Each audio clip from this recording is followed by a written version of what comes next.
And just like every other time, we are back, except today we're starting a series. Guys, if you just want to give the quick intro, the people know you, but for today specifically, just give, a little more of a specific intro for the series. All right, bet. So I'm here with Dooley, Will, Charbel. I'm Lex. This is the start of a new series. Basically, going to talk about our personal lives, how we know each other, and what we do. Yeah, man. So my name is Will. If you don't know me, I do e-commerce. So selling products online, whether that's creating brands or just selling other brands on Amazon. Do a little car flipping on the side as well. And yeah, man, this series is about to be dope. We got different perspectives here. We got reselling, kicks. We got e-commerce. We got real estate. So, jack of all trades here.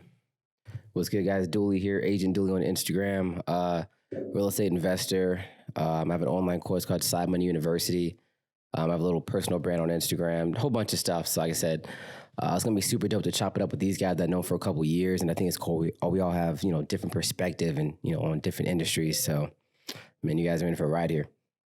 All right, so I'm going to just pierce the veil, right? I've talked to all of you guys individually. We've talked about real estate, e-commerce, resell, everything. And it's like, okay, Lex will bring up Will bring up Dooley, vice versa. But how do you guys know each other? Like, I feel like that's a big question a lot of people have is how do you guys know each other specifically? All right. So me and Will, I've known Will since 7th grade.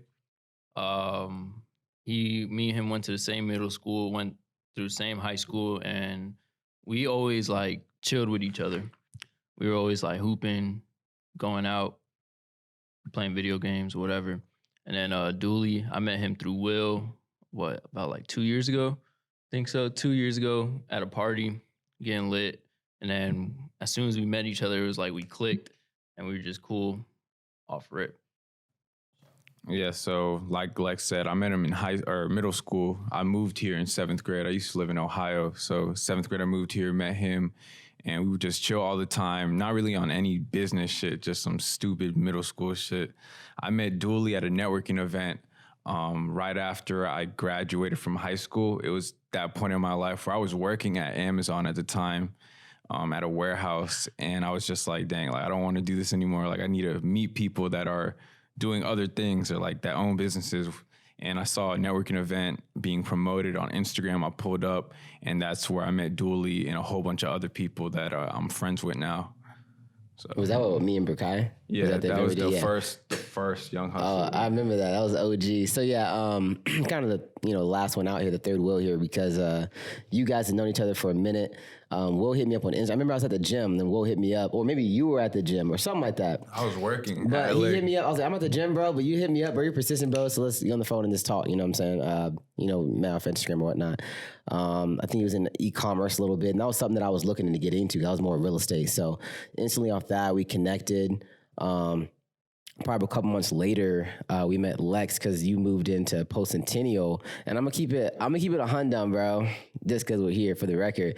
When Lex moved in, bro, I was like, this nigga's in over his head. Because I know you were like flipping shoes and stuff like that. So my first impression, bro, I was like, I think you just moved in there because Will moved in there, but that's a big commitment. And I low-key thought that he wasn't gonna make it. I don't know how I'm keeping it 100, bro. I'm like, this man's flipping shoes. I'm not a pocket watch. I don't know how much you make doing that, but Post Centennial is expensive, bro. I hope you make it. And I think that's what made you go so hard to become who you are today. So I really came in like undermining you, and you proved me, everybody wrong. So, once I saw, I was like, all right, man, this man is paying rent. He's not on the street, so this man's getting some bread, man. Let's connect. So, bro, that shit was scary. Like, no lie. Like, when I moved in, it was very, like, so a lot of people don't know this. Like, I was kicked out my mom's crib, right?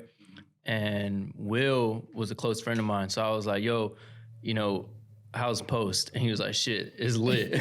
So like, all rip, I was like, all right, man, I'm moving to Post, right? But I was looking at other places because like Will was like, yo, but this shit tax. And I was like, all right. Right, bro. How tax? Who gets kicked out and says, let me move to the most luxury apartment ever? It was, my discount was discount, bro. I was still paying $2,600 a month. And I had a roommate, so I mean, we were paying like $13 each. But then after that discount ended, it was about $14.50 each. That didn't include my car payment, my phone bill, and living expenses. Yeah, that's just rent, just bro. to lay your head down. And like on top of that, I was living. I'm not gonna lie, like I was living a lavish lifestyle. Like I was going out to eat at Fogo. I was going to Buckhead. I was still buying drip. So on average a month, I was spending like 3 to maybe 5K a month. But sometimes I was making maybe 10K. Or sometimes no cap. Sometimes I was making like 1,000 a month and I was still going out, like having the time of my life. But, I would learn through me living there, I learned hella. So when I moved in that bitch, I was like, damn, I have this apartment. I'm going to monetize the fuck out of it. And I monetized it by throwing parties.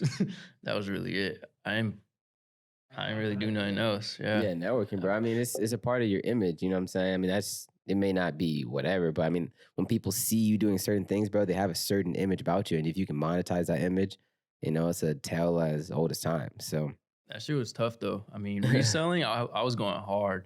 And Will knows, because when we lived at Post, it was kind of like we didn't have like a structured job. You know what I mean? Yeah, like no one was focusing on like just getting one money thing. how we could. Yeah, it was just like, all right, if I can make money buying this chair and selling this shit, I'm buying this chair and I'm selling it. If I can get money on this Rose Bear, I'm running that bitch up. Like it was whatever we could find, we were running it up.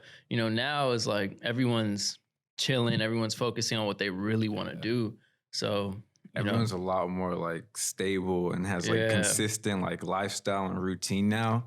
Like I think of Post as like a fucking online money fraternity. Like that's what it was to me. Like people would be either up late night working, grinding on a brand, and then the next night it'd be like up taking shots, like going to Buckhead, waking up working. But everyone, like we would be so lit, but everyone was getting money too. Yeah. Like, however we could. So whose idea was it to move in there first? Like who found Post? So who was the original Postman? In August of 2018, me, Dooley, my boy Drew Reiner, Alex, a bunch of people, all these people I met at the networking event that I met Dooley at, we decided to go to Miami. We got invited out there by one of our boys named Pac. Shout out to Pac. We were going to this ecom convention thing called, I think it was called like ecom Venture or something like that. Are you talking about the Grant Cardone thing? I think it was e-convention or something like that. Some Grant Cardone event, e-commerce event. We went out there and I was really just inspired. We were all inspired by like just the lifestyle over there and like Pac and like Cody, like the business they had running there. There's this company called I Come Up over there and they're just doing big things. So like I was just inspired by that and I was like, damn, like I want to live how like these guys are living. And me and Drew, which was Drew Evans, he started ecom degree with me. We just found Post. Like as soon as we came back to Georgia from that Miami trip, we started looking for apartments. And Post was the first apartment we toured. And we just fell in love with it and we just copped it the same day. And it was definitely uncomfortable. Like we knew the rent was gonna be taxed, but we were just like, it's gonna make us work hard. Like we didn't really think about it too much. We were just like, fuck it. Like if we want to level up, then this shouldn't be like a problem. Like, so we did it. And I mean, it was honestly the best decision I ever made. I remember the first person I talked to out of you three was Lex, and we were up there on the rooftop, and I was like, yeah, man, so what's your plan, like, when you buy shoes to make them sell? And he was like, what's my plan? He was like, they gotta sell. I gotta pay rent. They're gonna sell, bro. I'm gonna make them sell. He's like, you gotta make it. I was like, I went home that day. I was like, wow, you gotta make it sell. I was like, God damn. I remember that. Like, you asked me that question, and I was like, bro, I have no choice but to sell this shit. Like, I had a cool wall in my apartment, and then I had like 2 shoes in there. One was worth like, at the time, it was worth like 2 bands, right? It was a Travis Scott Jordan 1. And I was looking at that shit. I was like, I'm going to hold these. Like, these shits are too hard. And then one day, one day on the 3rd, I woke up because at Post, you have to pay rent by the 3rd. Bro, I woke up on the 3rd that morning. I was like, bro, fuck this shit. I sold now on StockX. I was like, I don't give a fuck. Sold that shit. I made like, maybe $1,800 after fees and stuff. I was like, bet, rent paid. I was lit. I was like, yeah, fuck these shoes. Like, whatever. And that's how I was getting by. Like, but I was also doing like e-commerce. I was making money how I could. And yeah, selling all. Sorry to throw a crazy twist on this. This just came to me. Bro, what happened to the Tesla, man? You got hit by a fugitive?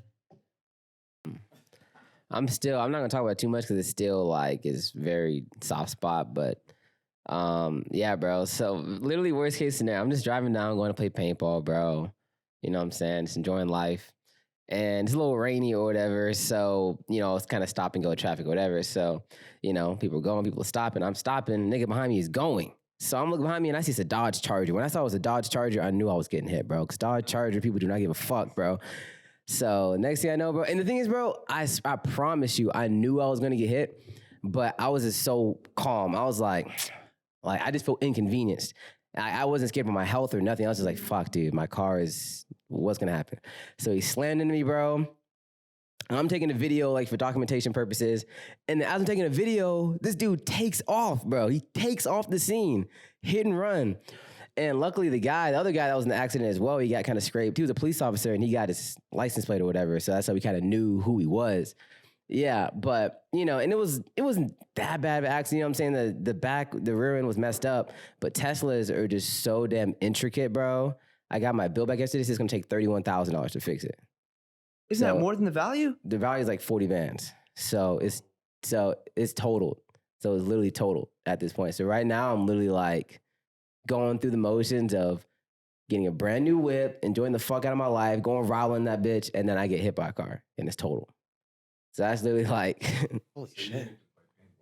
No, bro. These niggas did not want me to get to paintball and mess these people up, bro. So wait, so yeah. How does that work? Like, so I'm telling you, bro. I remember when my whip got totaled. Yeah. Like, they gave me bread back, but it wasn't a lot. Yeah, I mean, the thing is, Teslas are the number one car in the world for keeping their value. And I just got it at 3,000 miles 2020.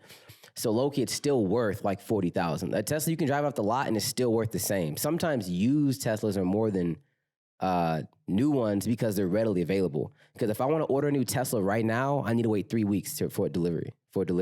So, and they told me if I want to get it repaired, it's going to take 3 months to repair that. Because they have to go do all the cameras, it's insane, bro. So low-key, I'm fucked either way, you know what I'm saying? So, I mean, I'm not monetarily, it's straight. It's just like, I low-key was attached to my car. That was the first thing I ever bought myself to like appreciate my hard work, you know what I'm saying? So when it got stripped from me, it was like a big, turn my world upside down, low-key, even though it's not, I guess, that big of a deal. But so now I'm just in the process and the insurance and all that stuff. I'm pretty sure they're probably giving me like 38 bands, 40 bands, and I can order a new one. But it's just even waiting a month to go get it. It's just. Do you have Gap? You said what? Gap insurance? I don't even know what the hell that is, honestly. Dude, that should save my life. So you pay $10 extra a month, and then if your car gets totaled, they pay the difference. So I had a 2018 Corolla, and some guy hit me at a stop sign. Totaled it, but they only valued the car at $14,000, and I still owed like $6,000 on top of that. Yeah. So I was gonna be fucked paying $6,000, but because I paid that 10 extra a month for Gap insurance, they paid the $6,000. That's insane. I mean, I'm not worried about owing less because I put 10 bands down on it. So, okay. You know what I'm saying? But it's just different because then I leased it and I don't own it. It's like a whole thing, bro. Like, it's so complicated, bro. So it's like, since I want to lease again, if I wanted to get a new Tesla, I'd have to literally order a new one and have to ship it to me, you know?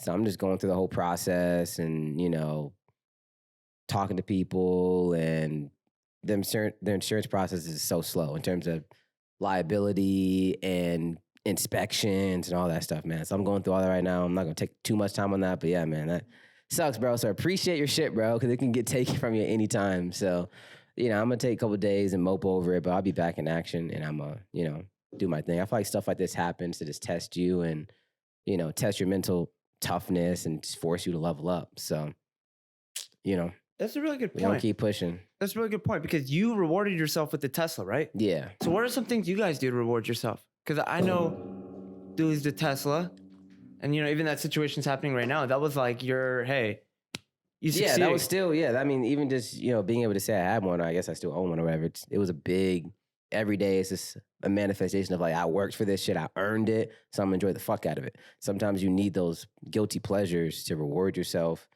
and not just make money, and not do anything with it. You want a physical manifestation of I've worked for this, And it's important to do that for yourself when you can afford it, How about you, Will? Shit, I reward myself all the time. You know, like I rewarded myself with this office. Like, you know, I work from my laptop. I don't need this. You know, I can stay at home and do what I do. But I wanted to have a nice place to work at. You know, I have a nice place to whip to every day. I rewarded myself with a nice apartment. You know, I don't have to have a nice apartment. It could be like straight. But I like being around nice things because I don't know, it just affects like the energy's different. And it just motivates me to Makes work you work harder. I harder. mean, you probably noticed being around it. luxury stuff, bro. Like, bro, like when I got my Tesla, bro, I was winning, bro. Like every day, bro, when I wake up, I'm like, bro, I'm driving a car that drives its fucking self to work, bro. Like this is something about like that, you know, because there's always this line about, you know, when being egotistical when you're an entrepreneur and you're making money out of thin air or whatever. But being in a good mind state affects productivity. You know what I'm saying? When you wake up and you're in a luxury ass spot and you're loving your life and everything around you is nice and pretty and sparkly and expensive, it just makes you like, man, I love this, so I'm gonna keep working so I can afford to be around this. Facts. Like Yeah, when you've been in a shitty apartment versus a luxury apartment, you work harder in the luxury one because you're like, I love this and I want to keep being surrounded by this. Yeah, You that's know, how so I you felt keep at going hard. Post. Like every morning, bro, Yeah. my balcony, I was the only fucking apartment with a full balcony. I'm talking about I've never seen a balcony that long in my life. My balcony was from like there to down there, on a little bit shorter, but you get what I'm saying? Like I was Yeah. able to walk on my fucking balcony. I just- could walk from the Coca-Cola factory to the end of the fucking park and record Yeah. that shit. And no cap, every morning I was waking up flexing that shit. Yeah. Cause I was like, look at my view. Like I wake up in the morning, balcony, boom, right Yeah. there outside my room. Oh yeah, you didn't know I have a balcony in my living room too. Oh, my roommate, oh yeah, she got a balcony too. Like, bro, that shit was lit. And like waking up and feeling in good energy, knowing like your homies are right upstairs. You can go downstairs, work, have fucking coffee. Like that shit was nice. 2 stories? What the? Oh no, I'm saying like the apartment. It was you had the lobby downstairs, and then Will and Drew lived upstairs. Oh, so it's 2 separate apartments? Or Yeah, 2 No, separate. it was like, you know, like Oh. multiple floors. You know, Okay. so they're on the top floor. have you guys seen those where it's like 2-story Yeah. in one apartment? Okay. Yeah, that's some That's penthouse different. stuff. Yeah, that's different. But Facts. yeah, it goes back to what Dooley said though. Like luxury living makes you just work harder. Yeah, this makes you crave it more. It's like, wow, I definitely like a porcelain freaking bathroom. You know what I'm saying? Like we as humans, we just grow a love for nice views and I've always wondered that, like, why do people like looking at the city? It's just a bunch of buildings. But for some reason, when I look at the city, bro, like I feel so inspired. Like, I don't know why. And I just feel like keeping yourself in a constant, inspired, creative, motivated way of thinking, it just helps you produce more.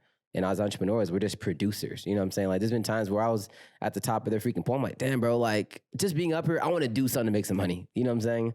And I feel like when you're able to live a lifestyle where you can take your thoughts and your creativity and turn it into profit, your job is to stay in environments where you're creative. You know, that's what we do. We create, whether it be content like we're doing now, whether it be ideas, businesses, partnerships. You know, you got to stay thinking, stay innovating. What about the people doing this backwards? Me and Will were talking about this in the last episode, but we were talking about how, you know what, people that go get the Tesla and then they don't got the car note every month. They go, you know, get the office and their business isn't making money. They're living backwards, right? Do you almost feel like that's something that's pushed in society where people want to flex and they want to like present this image that hasn't happened? Because I know, especially with Will, you're like a stay down till you come up type of guy, right?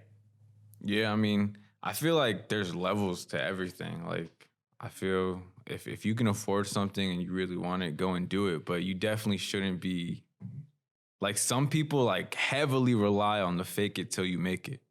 Like they're like, I'm gonna get this nice whip and I'm gonna get this like nice whatever, and hopefully people will see or think that I'm making money and it's gonna make me money. Like I think that's a horrible mindset. But I mean, if you're consistently doing what you got to do and you're persistent in your business, you know those things are eventually gonna come.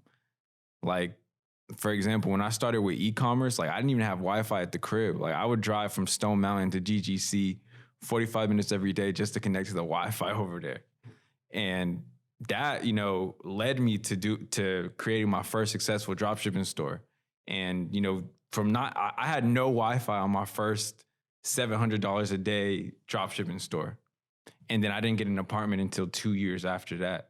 So, I mean, I believe strongly that you should stay down till you come up, because then you should definitely just pace yourself. I do agree.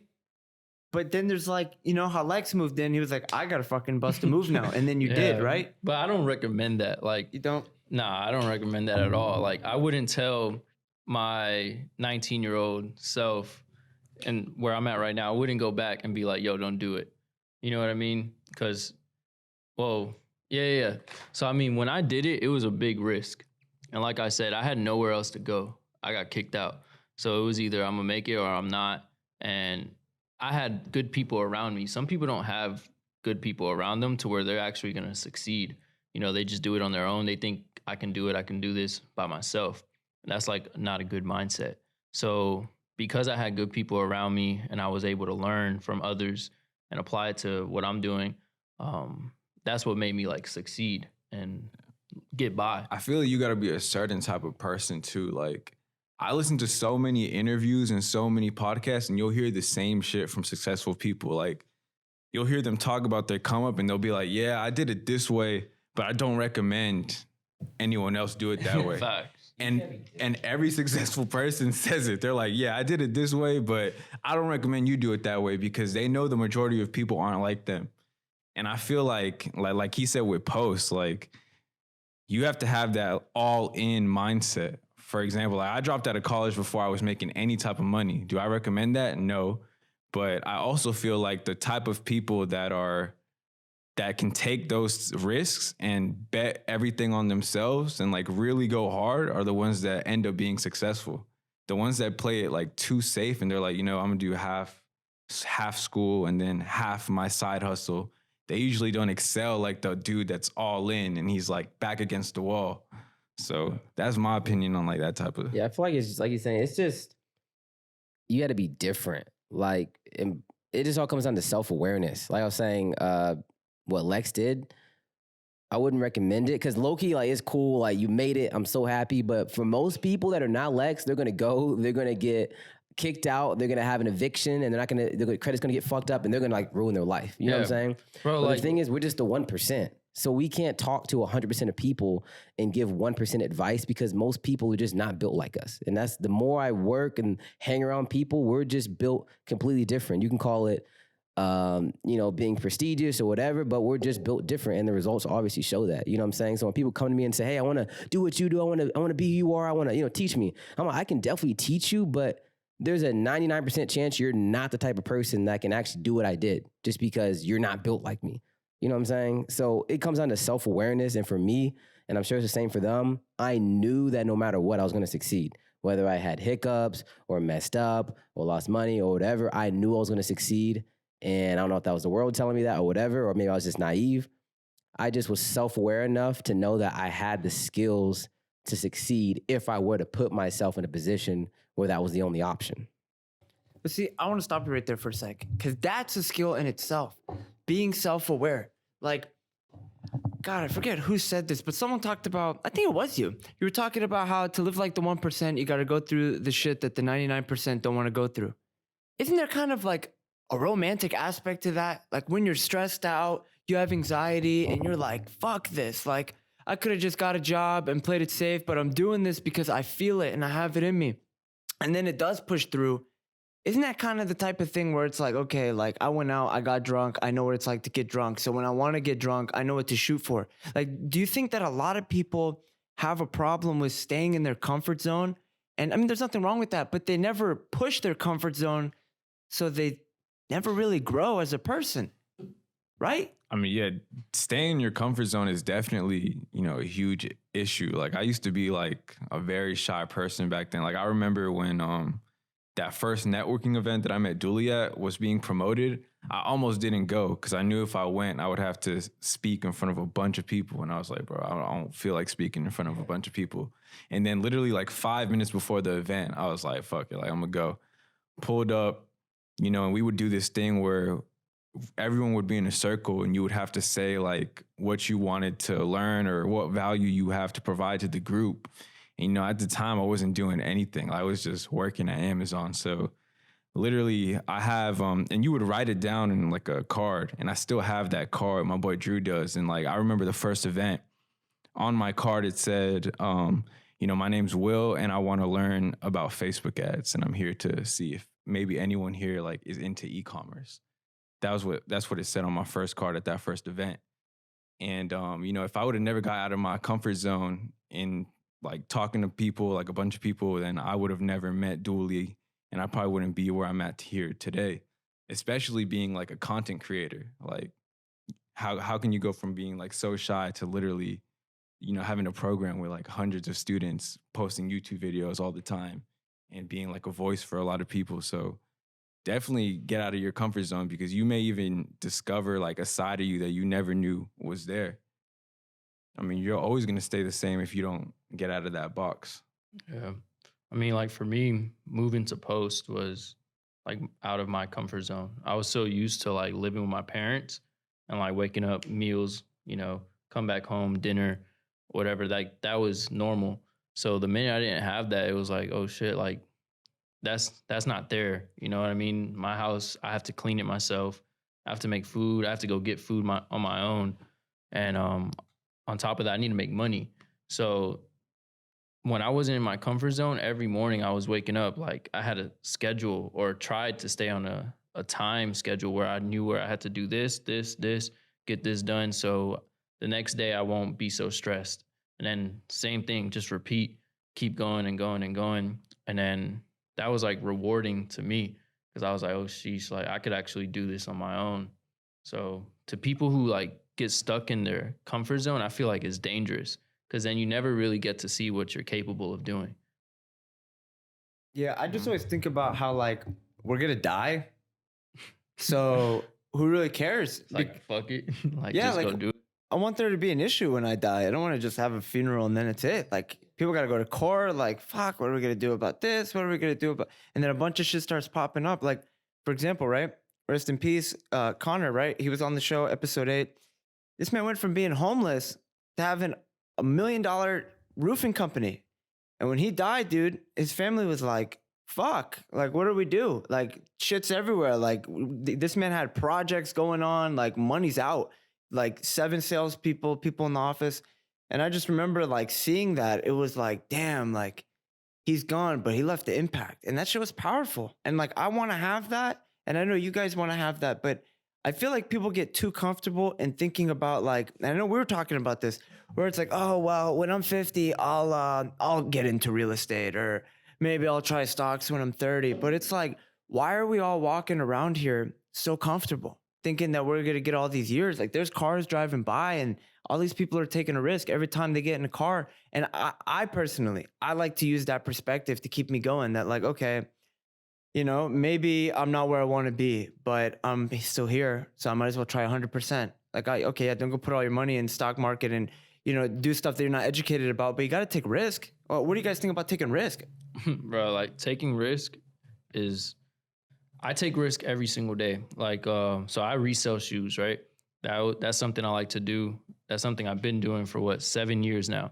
So when I sell shoes, some of the shoes I buy, I don't buy for retail. I pay resell, which could probably be like StockX price, whatever. And I buy it to like hold. And I'm holding it just either because I know it's gonna go up, or it's just a promising shoe that I'm like, okay, bet, like this has potential to be at this price. And right now, like for example, 2 months ago, I bought this shoe. It was $100. Right now, I held it for just 2 months, and right now it's selling for like $230. That was a risk. People, like my own friends, were like, yo, that shoe is ass. Like it's not going up. Like it looks ass. And I'm like, yeah, it is. Like it's ugly as hell, but this shit gonna go up, because I know how people are. I know what TikTok can do for shoes. I know what influencers do for shoes.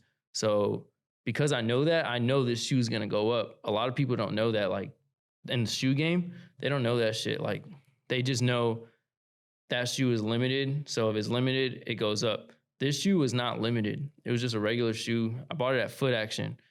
finish line. It was just sitting. Bought them. Right now, I can sell them for like 230. That was a risk. So I feel like if you don't take risk, you never know if it's like if it's a hit or miss. You know what I mean?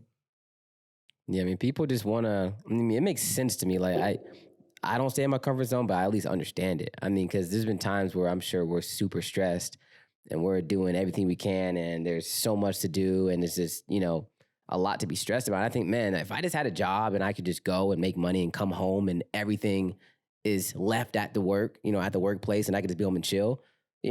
I understand how that could be like appealing. You know what I'm saying? Because I come home, bro, I'm never off the clock. Like, even as now, I got people at a house fucking flip me a house for me. I could get a call and say, hey, yeah, the roof fell in. Or, hey, yeah, the appliances didn't come in because fucking COVID. You know what I'm saying? Like, but for me, I can't, for me, I'd rather be stressed with good problems than not be stressed at all. Because when there's no stress, and I think there's some positive stress called EU stress or some shit, whatever. Like, if there's no challenges in your daily life, bro, like, it's like you're not living. If your life is just super easy, there's nothing to overcome. I don't see the positivity in it. I don't see the challenge in it. You know what I'm saying? As an entrepreneur, I want to constantly challenge myself. I want to constantly do something that is going to cause me stress. Because if it causes me stress, that means that it's something that I have to surmount. If I wanted an easy life, I would just take all the money I have and put into something, some stocks and get a little 9 to 5, and I would just kick it. You know what I'm saying? But that wouldn't make me happy. Would I be more stress-free? Yes, but I wouldn't be happy. So I think a lot of people try to correlate stress to being bad and stress-free to being good. But I think there's a lot of stresses that happen in my life that just force me to become a better, version of myself.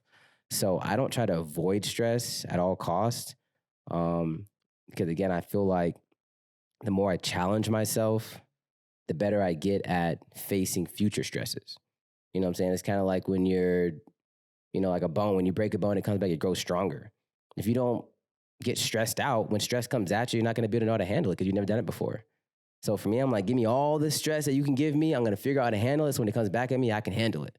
And that's just my way of living. But I understand how some people that are not built like us, they want lives where they can wake up and not have a care in the world. But for me, if I'm not having cares in the world, I don't have enough shit going on.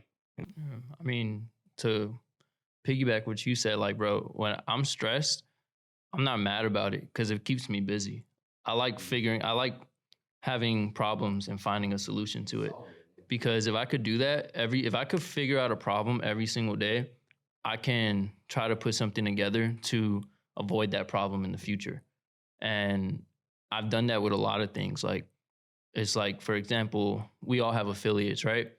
That solved hella problems for us. Cause like, you can't bring in people by yourself every single day. So if you can bring on affiliates and have them like pitch it for you, cause they have their results as well, helps you bring in other people, and like that just solves a huge problem because now you have other people bring in other people without you having to do anything. You have an army of free advertisement. Like I'm not, for me, my course, my affiliate program has brought in like probably close to like $60,000 at this point. Because think of, you have 1,200 students. If only half of them, each of them have 1,000 followers, that's 600K reach. You know what I'm saying? So like you were saying, being a problem solver and like solving puzzles every day, it keeps me busy, bro. Because when I'm bored, that's when I start doing stupid shit. I'm like, yo, let's go do this. Let's go do, you know what I'm saying? I can start getting into trouble, spending money, but I'm busy, I'm active, I'm working, I'm repairing stuff, I'm fixing stuff, I'm solving problems, getting my mind working. That's when I'm the happiest, because boredom, that's when you start getting some stupid shit, bro. So for me, I try to stay as busy as possible. I solve some stuff, go on a vacation, come back and do it again. Like that is the life for me, And sometimes it's like, damn, this life that I chose is extremely inconvenient because there's stuff going on all the time and you can't just pause it. But for me, I'd rather take all those stresses because the fruits of the labor is sweet. You know what I'm saying? When you build a lifestyle where you can constantly manage those stresses and your successes. Just part of the game. Like, I feel like when you're an entrepreneur or business owner, you welcome risk and you're always seeking growth, and you can't get growth unless you risk shit or unless you go through stress. So it's like he said, like most people they don't care about growth and they don't care to be stressed. So they don't take risks because risks is what lead to growth. Like when you start a business, that's risk, like immediate risk, because you're not guaranteed that the business is going to be successful. And then when you do have a business and you're trying to grow, you're probably going to risk something, or you're going to go through some type of risk to actually scale that business. And when you do scale, you're going to look back at the risk you took and you're like, damn, like I'm glad I did that, or I'm glad I went through that stress. But yeah, most people it just goes back to like being built for this. And most people just, they're not about going through the risk or the stress, and they might be fine with just living like a comfortable like cycle, you know, go to work, go home, be with their family, wake up, do it again. They're not seeking like different challenges and stuff like we do. I mean, we get bored easily. I think all entrepreneurs get bored easily. So. Yeah. I think it'd be more stressful to just be bored or to feel like we're not working on anything. So for me, if I'm like I'm the most stressed when I just like, damn, I haven't done shit for the past 3 days, bro. I feel like ass. I haven't made any money. I haven't marketed myself. I haven't grown my business. That's when I feel stressed, because it's different to have external stresses where it's like, oh, I got to fire an employee. Oh, the contractor did this. Oh, this happened. It's external stresses. But internal stresses, when you stress yourself out, that's worse, because you're like, I'm stressing myself out and it's me. I'm the main cause of this problem. You know what I'm saying? It's different when you just blame somebody else. Oh, the contractor was late. That's him. But when you have internal stresses like, oh, the cause of the problem is me, it's hard to cope with that. And then also you have to fix it. You know, it's easy to blame people, but when you know that you're the core problem of your own issues, it hits a little bit different. You know what I'm saying? So, you know, and just being self-aware enough to be able to call yourself out when stuff happens. Like for me, I get into the mode where if anything goes wrong in my business, real estate, whatever, I blame myself. Like my employee did some fucked up shit. I said, maybe I didn't train them the right way. Maybe I didn't give them enough, a bigger platform to succeed. I always blame myself, because if I blame myself, then I can use myself to resolve the issue. If I blame other people, now I'm leaving it up to them to solve an issue for me. And it doesn't work like that. So anything that happens, that's on me. That's my bad. I'm going to do better next time. You know what I'm saying? That's self-accountability. And when you are accountable for everything and you're like basically the passenger of your own life, bro, it's very fulfilling, because you feel like you're very in control. And as an entrepreneur, we have, you know, probably like control complexes. We want to feel like we have our hands in everything, and, you know, we're the ones that's kind of making the pieces move. When other stuff is moving and it's not up to me and stuff is random, I don't like it. It's like my life is messy. So I want to feel like I have control over all the shit that's going on, even if I don't, you know? And for me, that's just how I frame my mindset to, you know, keep pushing, really. I feel like people forget that life is happening for you, not to you. They think that, well, it's me, you know, this is my draw, my luck. And don't get me wrong, like we all come from a different starting point in this race that we call life. And you know, there's some people like you didn't have Wi-Fi, but you didn't let that be an excuse, bro. You know, like imagine if you're like, yeah, I never got into e-commerce because I didn't have Wi-Fi. It'd be like, okay. Like, yeah. Like, congrats. You know what I'm saying? Like it doesn't make you feel better because you were able to formulate an excuse, you know? I mean, like we talked about it last time, there's two types of people.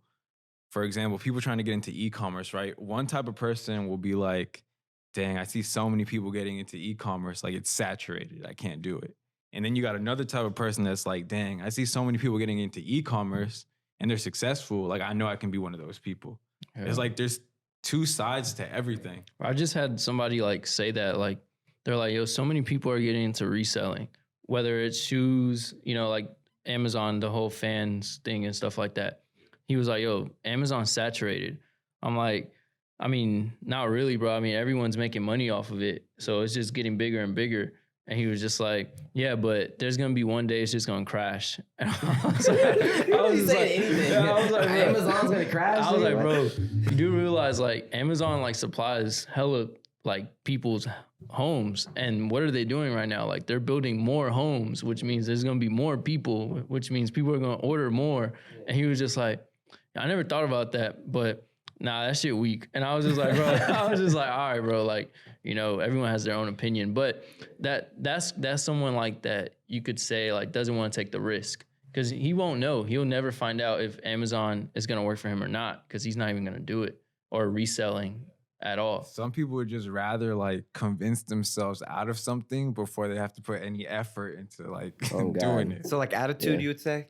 I mean, literally what Will said, bro, that is such the perfect example. And I literally tweeted, like a lot of the stuff that I say, I probably tweeted it before. Because when I think of something, I just tweet that shit. But I literally said, the worst thing the most toxic thing you can do to yourself is get good at lying to yourself. And that's when people hit me up saying like, what do you mean by that? You know what I'm saying? For me, like Will was saying, if you get so good at saying, let's say, honestly, you're just a bitch and you don't want to risk any money, right? And that's who you know you are, but you're able to convince yourself that, hey, I did not do it because I'm a bitch or because I'm scared. I didn't do it because it's saturated. Yeah, it's saturated. That's why I didn't do it. And you're good at convincing yourself and making excuses for your actions or your inaction. Because once you get good at doing that, now you feel good about not doing something. You're like, I'm glad I didn't waste my money on that because it's saturated. I would have lost some money anyways. And once you get good at convincing yourself to not do things and are able to feel good about it, that's when your life ends, bro. When you're good at lying to yourself. Because for me, I'm not good at lying to myself. If I didn't do something, I'm like, okay, I didn't do that because I'm literally just scared. You know, like people used to ask me. Every entrepreneur is kind of guilty of that. Yeah, like, of course. Straight up, like I know for me, I'm guilty of like lying to myself about doing YouTube and shit. Cause I'm like, like I don't want to record. I don't want to edit. Bro, I know hella fucking people that know how to edit. I know hella people that can help me like learn this shit. But I'm just lazy. Like it's just something I'm lazy about doing. Like that's just one thing I just haven't done because I'm lazy about it. Everything else, like you tell me, yo, you know, Amazon this, e-commerce this, shoes this, whatever. I'm like, all right, bet I'm on it. Yeah, you find a way. Yeah, but for some reason, YouTube is just something I'm just like, I keep lying to myself. And I'm pretty sure you guys lie to yourself about like something. It's like maybe like going to the gym or eating healthy or like not eating out. It's like you lie to yourself that you have to eat out.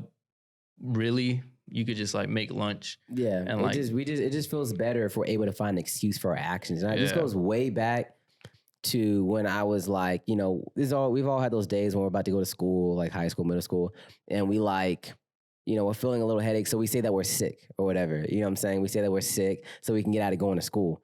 And I remember, because I'm sure you guys know the placebo effect or whatever.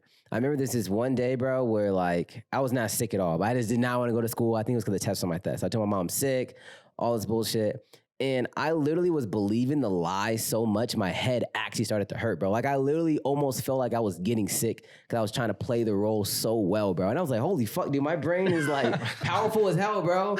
I'm over here trying to play the flu and I got the flu, no cap. And that's the day I was like, our brains can really like, I feel like we don't live through our eyes, but we live through our mind. Like, and you know, the placebo effect where people like, they take sugar pills and they're starting to feel better because the doctor's like, oh, it's the #1 pill in the world. You know what I'm saying? And once I realized the power of your mind, bro, I started to watch what I think. And that's why, and I like how Lex brought that up, because I think the one biggest thing that everyone knows that I was like being scared about the whole time was like running ads for SMU. And I was like, oh man, I don't want it to, you know, I don't want to put it out there and then people steal it. Oh man, that's why I'm not doing it. I'm like, nigga, I could have ran a band, but I was just scared to put myself out there. Cause you know, when you're out there, people start calling you a scammer, you know, your face is out there, like you're vulnerable. And for me, I was just vulnerable. I was scared of putting my face on an ad and running it to 300,000 people. That was all it was. I was not scared about someone taking my idea. I was not scared about this or that. I just created a false reality that allowed me to feel better about being a bitch, basically. And once I kicked that, at least I was able to be real with myself and self-aware about the things that I wasn't doing and the true intention behind not doing them. And that's like a skill. Once you get that skill, I'm not going to say you're not going to do it. We're still going to be lazy, but we get better at, you know, our mindset behind it. And I think that's something you just go through when you've had enough ventures that you haven't started and you start to really analyze, okay, why am I really not doing this? Why am I not directing time to this? You know, because we make time for what we want to do at the end of the day. Bro, on the subject of what you said, one time in second grade, I went to the bathroom. I wanted to go home so bad. I went to the bathroom and made myself throw up. Then went back and told my teacher. And then she walked with me to the bathroom and told me I was a cap. And still didn't let me go What? to. Yeah, like I threw up. I was like, no, that's me. I threw up. She's like, no, you didn't throw up. And I was like, it's right there. She's like, nah, that wasn't you. And then I remember I went to the clinic and they were like off to the side talking. They were like, yeah, he's bullshitting. He's lying. And I was like, dude, I just made myself fucking throw up. And they didn't even let me go home, bro. So That's a dummy. dead ass. That sounds like a school institution error there. I mean, that's crazy. What if it really was you? Bro, it was me, bro. I faked. Oh yeah, it was you. Well, you I just made myself throw up, yeah, man. well, you just went OD, bro. Like, just say you have it. Just say you have a fever, bro. You went all out, Bro, I was in that bitch. You had a test you didn't want or something. Look, you brought up a good point about how you can't lie to yourself, but I think a lot of people don't even get that far because it took me a long time to realize this was like, okay, bet you can get so good at lying to the world and you can have everyone fooled. You can whatever the fuck you're trying to do. But when you get alone, bro, and like, I don't know, whatever your cup of tea is, but you know, you get alone, you meditate, smoke one, take some shroom, whatever you do. When you get alone, bro, and those thoughts start creeping up on you, you're like, damn, I'm full of shit. You know? It hits, That's bro. the worst feeling. It hits, bro. And you know what I think, bro? When you fool everybody, you're like, you're successful at Yeah. it, but you're like, God damn, I'm full of shit. This is what I think, though, bro. And I may be just off, but I feel like some people, because them joints hit, bro. You're in bed, bro, watching YouTube. Your phone dies. You just look at yourself on the screen. You're like, damn, I'm a cap. You know what I'm saying? And I feel like some people that have that type of attitude or even lifestyle, you know, those people that are just hanging around people all the time. Like they're always around people. They're always in the mix. They're always at parties. I feel like That's they're what I was just always. about to say. I feel like they're always around people and doing something and just doing something just to do something because they know that when they're by themselves, they have to face the reality that they're a fucking loser. Like And those so people they that are hang. partying. Yeah, every I'm like, single nigga, day. go home. And I really, seriously though, I really think that some people do that to like, they want to limit the amount of time that they have the thoughts to themselves, you know what I'm saying, to actually think about what's going on in their life. Like for me, I was wondering, why am I so okay with being alone and being independent? And it was because I truly just have high self-esteem. Like, I know that I'm doing right in the world. I know I'm not perfect, whatever, but I can go and be home all day by myself and have positive thoughts about myself and my business because I feel like I really live the life that I show. But I feel like, and I know that because I've had times where I've been by myself and it's like, I want to go do something because my thoughts are literally killing me. Like being alone and just thinking about all the shit that's going on in my life is killing me to the point where I just want to do something to take my mind off of it, you know? And that's when people are in the mix like that, bro. They're hiding from something. It's usually themselves. I'm not trying to be Dr. Phil, but I feel like that is like a small cultural thing that we do to just, let me just not be alone. Let me just go party, let me do drugs, let me do something. Let me just not be alone because those thoughts, bro, they hit different. They hit different, bro. And that's why like mental health is a serious like thing. And that's why self-awareness, I feel self-awareness is the key to having high mental health. Because when you're able to truly know who you are and control your thoughts about yourself, you know, you can have that independence because you can go home and you can think good about yourself. When would you say you guys became self-aware? Because I had like a moment where I became self-aware. I kind of cheated, but when would you guys say you became self-aware?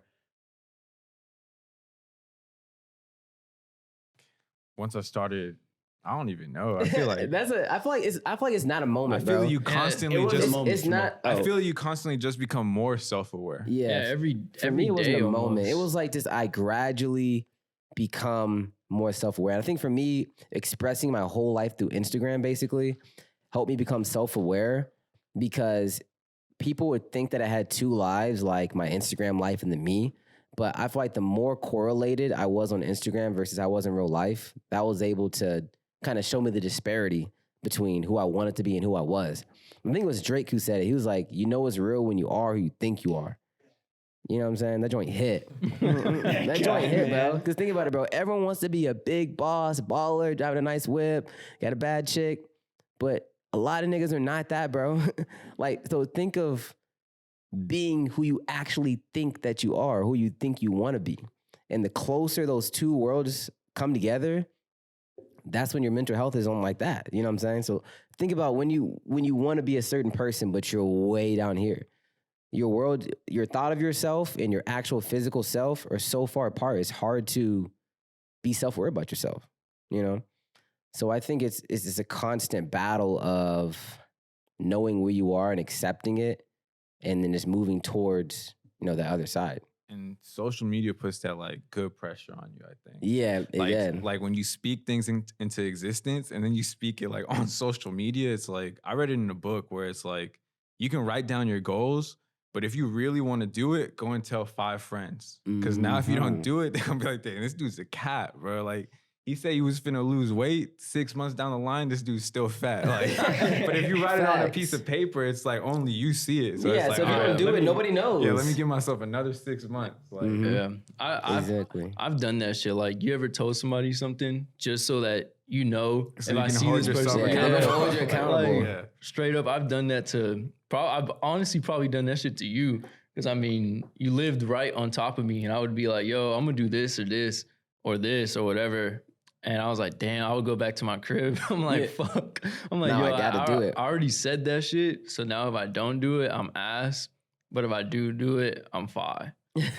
Do you think you have like a competitive nature with that? Like for me personally, I feel like I almost won't even just do it because I want to do it. I'll just do it because I don't want to be seen as a loser. Like if I say I'm going to do something, it's not that I'm just all motivated to do it. It's like I told this person, and just to not prove them wrong, I'm going to do it. It's almost like the pressure is more of a motivation. Yeah, I mean, I'm pretty competitive but I'm like we a all friendly competitive. I'm not like, I'm not gonna cook you. I mean, I'll cook you in a friendly way, but like, I'm competitive to where if I see, you guys are my close friends, right? If I see you're making bread, and I'm at home not making bread, I'm gonna cook myself, and I'm be like, all right, bet. I'll sit up, and I'm like, all right, let me get this bread, right? I'm not doing shit, so I need to figure something out. I need to create some type of strategy to where I'm gonna make bread. Because if I'm not making bread, I'm ass. So it's just like a competitive nature that I have, and everyone has it. Yeah, it's really. like you have to treat it like a game, bro. Like treat it like a sport. Entrepreneurship is a sport, bro. Yeah. Like I remember I watched the Michael Jordan documentary, bro, and that shit low key kind of like moved me. No cap, Like, that shit was. Michael Jordan created scenarios in his head that were not even real, but they were strong enough for him to utilize it to be successful. Like he basically said, yo, this person slapped my mama. And he would use that motivation to go so hard and destroy that person, although it never happened. And that's because he was such a mental warrior, kind of like Kobe, where he was able to lie to himself, which is usually bad, but he would lie to himself to create scenarios that would make him go harder. And it was so inspirational how he wasn't the biggest player or the tallest player, even maybe the most talented, but his mindset of just not being able to lose made him one of the best players on earth. And that was like super inspirational to me, just how he was able to use his mind as a tool to dominate people, and that's when I'm like, bro, I don't need to be big and swole and this or that, bro. I just need to think, so I just need to be more creative. I need to use my mind and be able to control it in a way where I can use it to my advantage. Yo, sorry to cut you off, bro, but Yeah. I want one of those hats, man. Stay profitable. Bro, I've man. seen you wear that. They're gonna be coming to stores soon, bro. You know what I'm saying? Different colors, blue, black, red. That's you, right? That's like your own thing? Yeah, I mean, I just went to Lids and fucking put that shit on Dude, there. fuck, Bro, I was thinking about that like earlier today. I was in the office and I was just like, damn, like if we're really finna start doing this series consistently, Yeah. like Yeah, I want to start pulling up with my That's what I'm saying. But you know what? You got a haircut too, nigga. So I'm like, I was need here, I was merch, thinking the bro. same shit. I was like, all right, we're gonna be on this podcast. Like, I'm definitely promoting my shit. Like, I'm y'all definitely slacking, bro. What is that, Hanes, nigga? like, bro, I was like, damn, like, I don't have no merch out right now. Like, I'm definitely pulling You up. gonna see me with the college dropout. Yeah, right? dude, I need a stay Bro. profitable jumpsuit, bro. So you go hard, bro. Stay profitable down the sleeves, bro. Had a double bag. Oh, Bro, I need fucking merch. God damn it. You gotta got me thinking bro, about you know slacking. you're lit when you wear your own merch, bro. Like I don't want no Gucci, bro. I just want to stay profitable on me all times. See, I love how transparent you guys are. Bro, I've never been around people as transparent as you guys. And I don't like it because like if this is gonna fuck me up, I want you to be like, dude, what are you doing? Like, don't drink that shit. No, yeah, bro, throw it back. Like, I like that. Bro, I like that you guys are. There's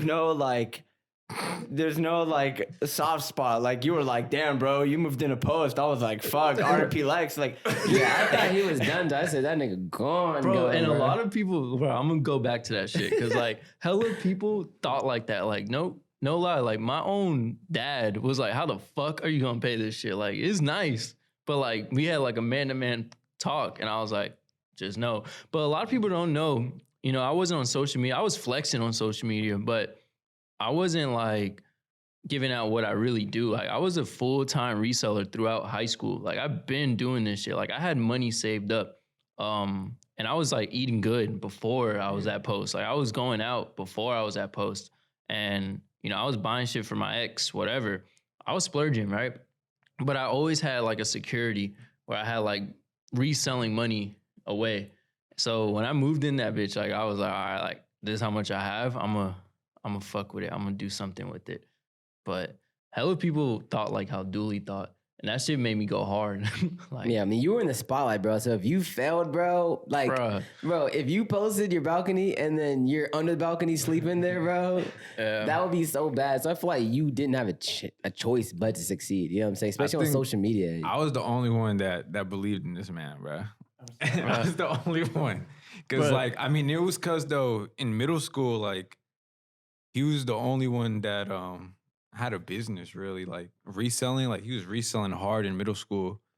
He was probably one of the only friends I had that was like making money back then. Like he said, he's been doing this shit for a minute, and a lot of people don't know. So like I already knew he had the bread to do it, but because like ATF, right? That was like the thing. I mean, I was in there. I'm still in there. You know, shout out to KO. He it's crazy. I've been reselling for so long that like I know all the founders of ATF. I know people who's been reselling for like years and shit. And I started at such a young age. So when they find out how old I really am now, they're like, what the fuck? Like, bro, I thought when you were 15, I thought you were like 17, 18. I was like, nah, bro. Like I was 15, 16 years old. They're like, damn, like, what the hell? But yeah, like, you know, like Will said, in middle school, that's when my whole like reselling journey started. But, you know, I'm not even going to talk about that, but. Yeah, I'm an asshole. I cut Will off. I'm so sorry. Keep going. I was just going to say, like, I think Lex was the first person I saw making money at such a young age at middle school. But I don't know, my mindset was so different back then that shit didn't even inspire me. Like, honestly, I feel like you feel me? Like now, cool, like when I see people making money, I'm like, damn, like he's on his shit. Back in middle school, it's just like it was just something he did. Like, bro, people cool. hated me, bro. Like, no, people did not fuck with me, bro. Because like I remember getting in arguments with some of the friends I have now, like. You know, shout out to my boy Kevin, bro, but he used to try the fuck out of me, bro, in high school and middle school. He'd be like, bro, this man Lex is funded. Like, this man Lex got, you know, rich parents and shit. And I used to want to, like, square up with him, right? That's one of my best friends now. But, like, back in the day, bro, he used to try the fuck out of me.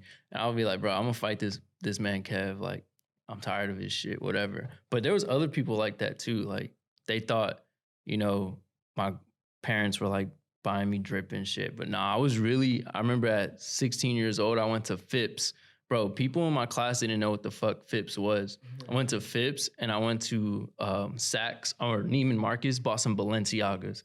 I remember pajama day. I came in with polo fucking pajamas and Balenciagas on. Like nobody could tell me shit, bro. He's different. I've yet to buy my first designer, like, clothing item. Fuck that shit. I told myself I was gonna buy one, but I just got the Tesla instead.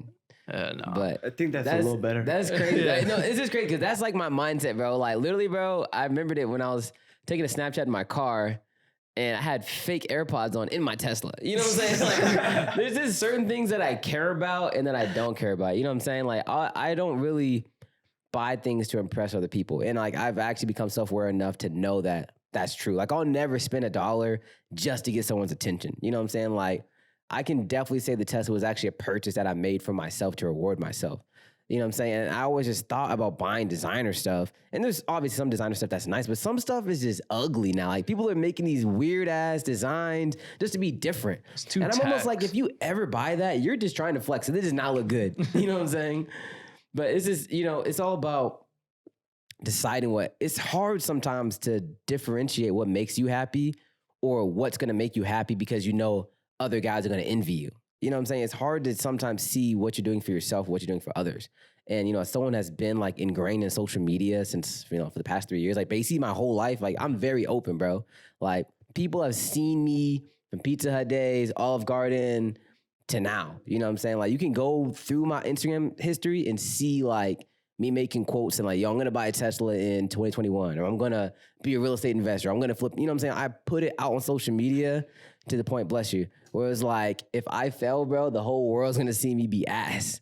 And it's been like a motivator for me just to like be so open. And it's like, I feel like I can't let people down now. It's like, bro, if I quit, bro, I'm not just letting myself down, I'm letting everybody down.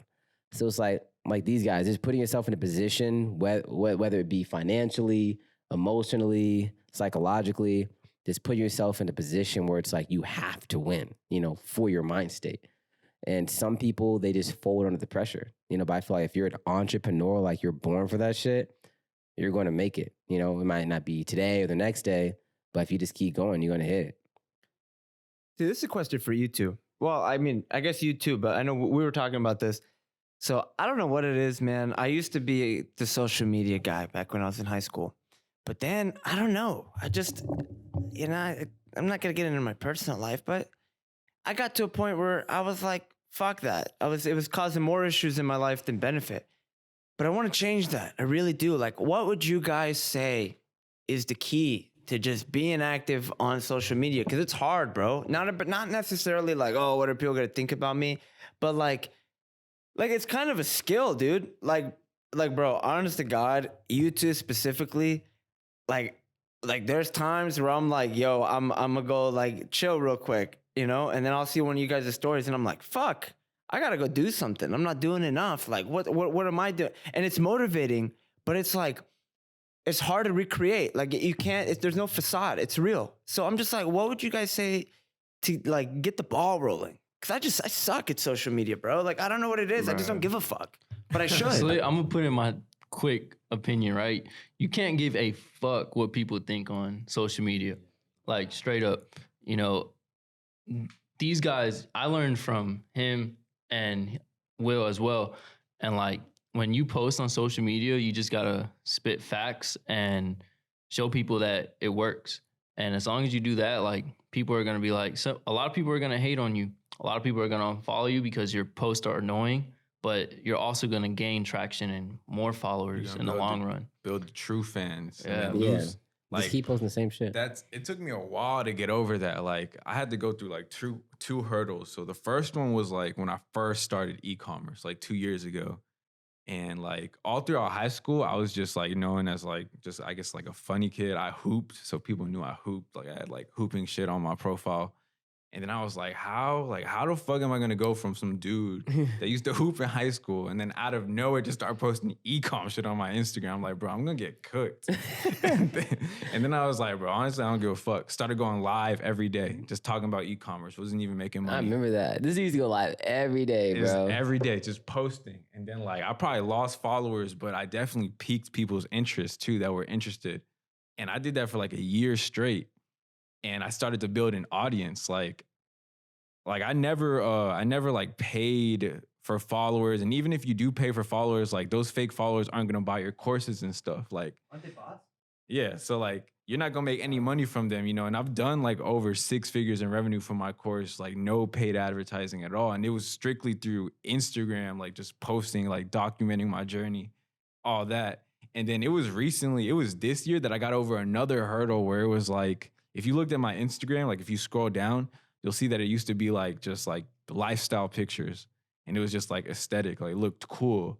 And then Gary Vee posted something where he was like, if you want to make money on IG, he was like, stop trying to make your Instagram look like an art gallery. Like the whole point of social media is being in front of people at all times. So then I was like, yeah, fuck that shit. You know, I started screenshotting my tweets, post it. Yeah. If I saw like a quote that I liked, I would post it. Like, I remember when he told me that shit, and I was like, facts. And then I started realizing, like, I would just start getting engagement. Like, I would post a tweet from Twitter, literally screenshot it, post it on Instagram, hella comments, like, facts, bro. Like, and then I'd get DMs, like, from people trying to buy my courses off a tweet, like something I literally took from one platform, posted it on here. Or I would post a quote that wasn't even my quote, and people would praise me for it. I'd be like, "Oh damn!" Like, like there it is, Will. There it is.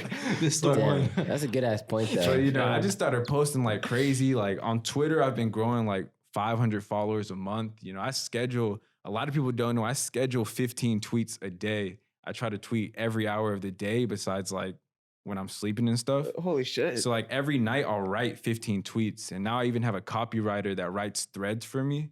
So he just watches my YouTube videos and he takes like the gold gems and he turns them into Twitter threads. And I'll just copy and paste them every now and then. But like every night I write 15 tweets. If you check Twitter at 6 a.m. every morning, you'll see a tweet from me. It'll say like, good morning team. It'll say something different. What am I doing, my life? When Will told me that shit, bro, I was like, bro, I fucking hate Will. Nigga always doing something different. Nigga, stay still. Because, bro, I would wake up, right? I would wake up at no cap, bro. No cap. You guys, my girl. It's like, bro, I'll be waking up and I'm like, all right, man, I'm up early. 2 hours ago, tweet from Will. I'm like, how the fuck can you wake up earlier than me, bro? Because I'd be like I said, I just that streamlined competition. that process. Like I tweet at 6 a.m., 7 a.m. Every hour of the day I'm tweeting because I wrote those tweets last night. Like I just make sure to stay in front of people. Like if I know a YouTube video is coming out tomorrow, last night I already wrote a tweet with the link there, like or something saying like, yo, make sure to watch this video. Like everything's just like, I don't know. I just automated everything. Yeah. And like I told Lex the other day, like, bro, like when you see those good morning tweets, bro, half the time I'm knocked, bro. Like, Bro, and that's what I'm saying, bro. I'm dead. That's like rise and grind. Bro, that's the competitor side of me. Yeah, like I would crazy. I was dead, bro. You could check my phone. I put an alarm for like 6 a.m. because I thought Will was waking up at 5. Yeah. So I was like, all right, I'm not waking up at fucking 4:30, 5 o'clock. Like that's dead. But I'll wake up at 6, right? I was like, at least I'll be up early, right, and start my day. And this is just some shit. Like I would go on Twitter. You know, I'm about to get in the shower and shit, whatever. I'm like, all right. Will's up. I'm like, what the fuck? I'm like, how the fuck did you wake up before me? And this is the thing, though. I don't know if you noticed it too, but I feel like there was a time, bro, where you weren't posting like anything. Like I feel like it was like almost like a day and night switch where like you were not posting that much on Instagram or even Twitter, and then you just started going crazy. Like there was like was there a hiatus or am I just Did you tripping? see something, there bro? definitely was, bro. Because like that period of time, like you said, that I hadn't posted anything is because like I hadn't done like a photo shoot or like I hadn't done something cool in a minute. And then it got to the point where I was like, why the fuck am I waiting for me to do cool stuff? And why do I want my Instagram to look like an art gallery? Like I was just like, bro, I have value to post. Like I just need to post.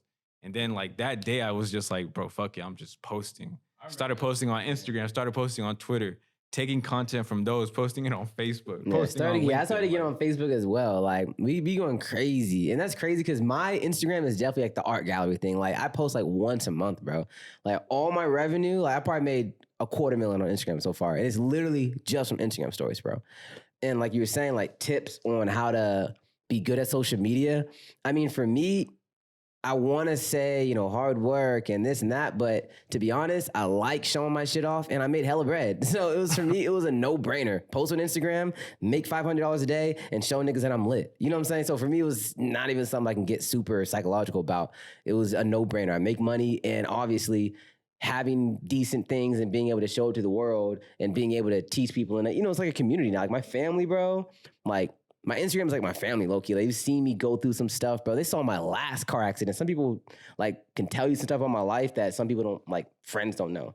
You know, and I feel like I built my brand off that transparency and trust because I want to show people I'm not just some random dude that's flexing on you guys. Like, I'm a regular-ass dude that worked my ass off, and the stuff you see is just my regular life because I worked for it.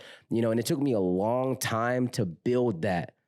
You know, it took me a long time to post the same thing over and over and over and over again to weed out all the people who don't like it and then bring in people who accept it. You know, because everyone definitely has like a niche or an aesthetic or a certain brand that they build. You know what I'm saying? Like Will's definitely like, he's gone more to the informational type brand. Like you go to his page when you want to learn something and it has videos, you know, tips, stuff like that. You know what I'm saying? And mine's more like kind of more lifestyle type stuff and showing you day in the life type things. You know, and even though it doesn't sound like it's that intricate, it really is. Like the way that I post my social media, it's very chronological. Like I show you my day from start to finish. So I'm not going to do something at the end of the day, but post it first. You know, I post everything chronological. I'm going to post good morning stuff and then tweets and then testimonials and then real estate stuff and then like closing notes. Like I don't like posting stuff out of order. And something as simple as that, I feel like makes it easier to follow my stories because you're watching it like a book. You know, it's not like I'm gonna see a testimonial and then you're out here doing this and then testimonial again. Like if I have 5 testimonials I want to post, it's gonna be all at the same time. So you see that, okay, cool, you got that experience. Okay, cool, now you're doing the flip. Okay, you get that experience. You know, so I try to make my Instagram stories like artwork, like the filters, the music, the text style, everything is perfectly patterned to give it the best viewing experience. You know what I'm saying? And a lot of people tell me, like, man, your Instagram stories are fire. You know what I'm saying? That's a good compliment to me because I spend a lot of time posting, choosing what to post, what picture, what filter, you know, and it works because I feel like the aesthetics brings you in, but then the facts and the knowledge keep you there, you know? So for me, I think I'm just a natural born content creator. Not everyone's built to create content every day. So it's a skill, dude. Yeah, you're sleeping on yourself heavy. It's a skill. Yeah, I mean, it's definitely a skill to be a storyteller. And storytelling is the number one way to sell anything. So I don't have to really pitch people because I just tell a story. And then during that story, it's like paid advertisements in the middle of it. You know, like I say something, the 3 C's. Content, and I'm probably forgetting now. What is it? Content, right? It's the first C. Conversations, that's the second C. And then conversions. So you post content, you start getting conversations on that content, and then from those conversations, you get conversions. So I might post something about my flip. Someone says, hey man, I actually know that house. I used to live in that neighborhood. Okay, cool. We start talking a little bit more. Hey man, I was actually interested in real estate. I'm about to buy your playbook. Like we'll have conversations about random stuff, but because they see that I'm replying and I'm cool and I'm knowledgeable, they want to buy something from me.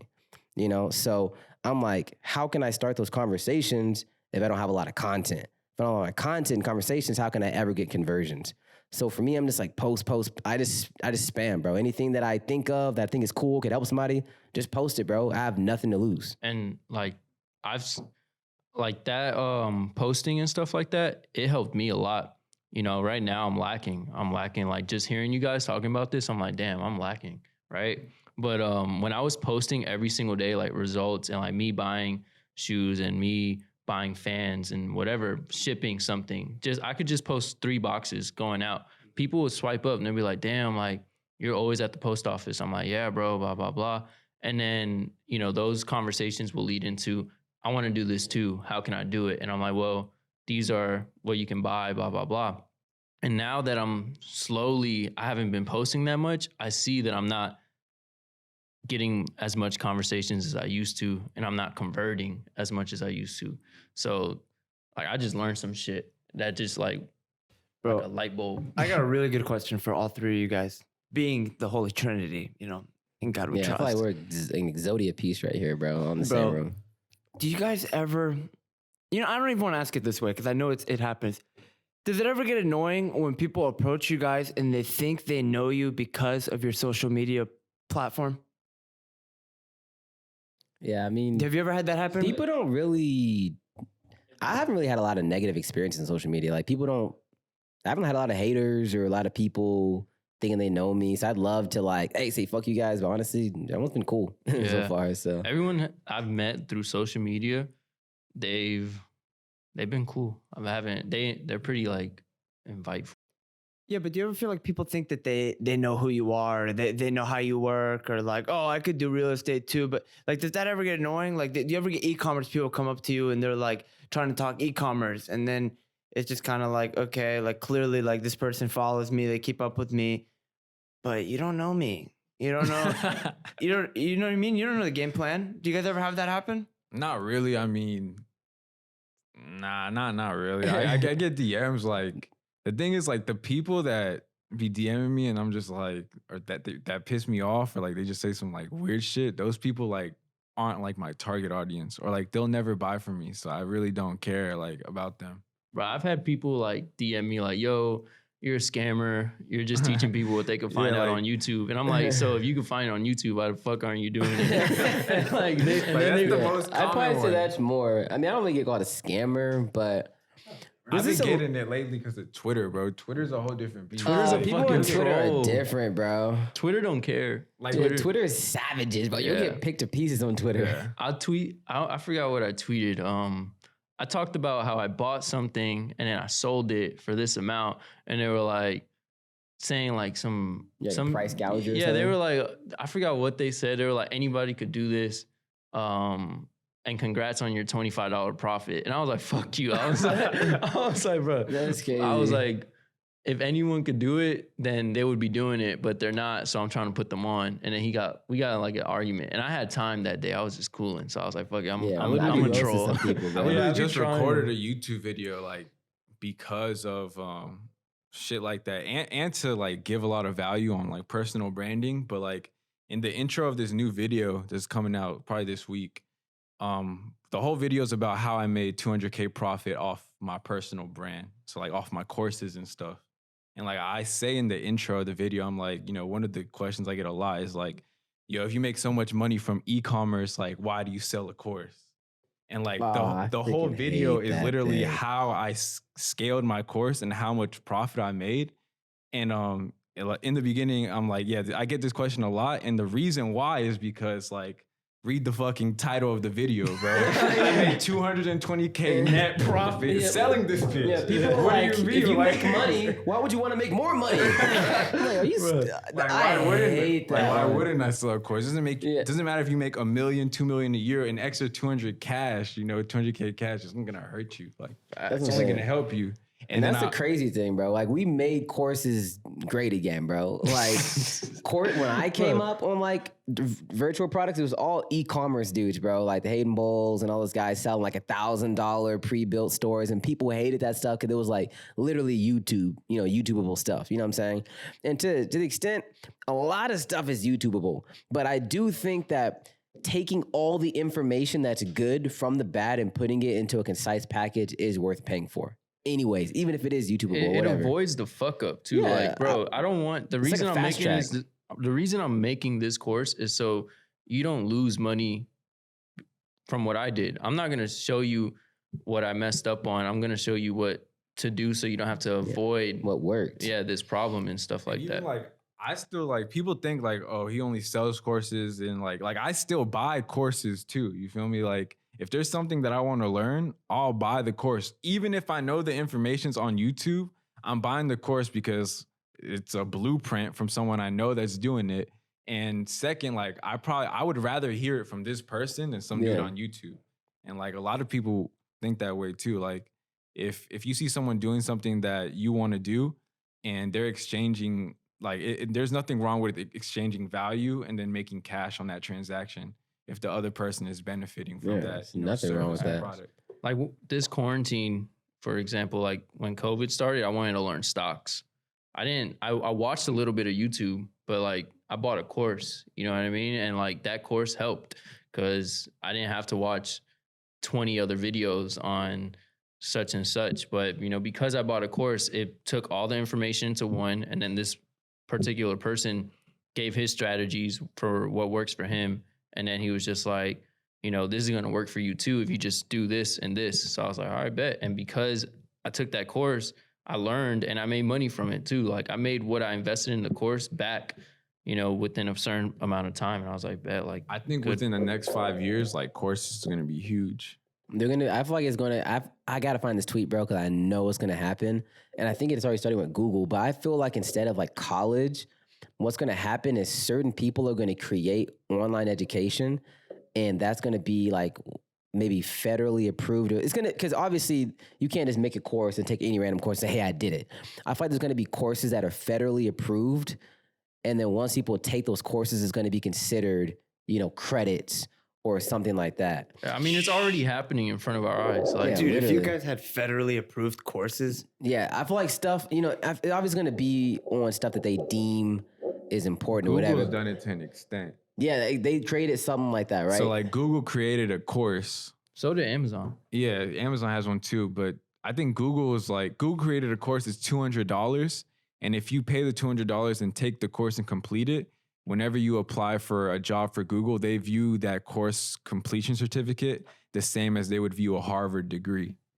That's crazy. And you can apply for jobs paying like a $90K salary plus with that certificate. Exactly. Like Which is crazy, think of bro. someone like the federal government or whatever. I don't know who has to have whatever jurisdiction over that. But let's say someone reviews that course and they say, okay, the information in this is solid. We're going to make this federally approved. So when people take this course and show a certificate, it's going to hold the same weight as a degree. I feel like that's where education is moving, because people are charging $55,000 a year for stuff that could probably be learned in $5,000 worth of courses, if not less. You know what I'm saying? Some people are teaching courses that are making people hundreds of thousands of dollars. Like stock courses, you can make $5 and you can make $1 million. You know what I'm saying? So a lot of these courses, it depends on, the ROI is dependent on how hard you're willing to work, which is why I really price my courses low, because you have to kind of expect the worst case scenario. Someone gets it and doesn't grind.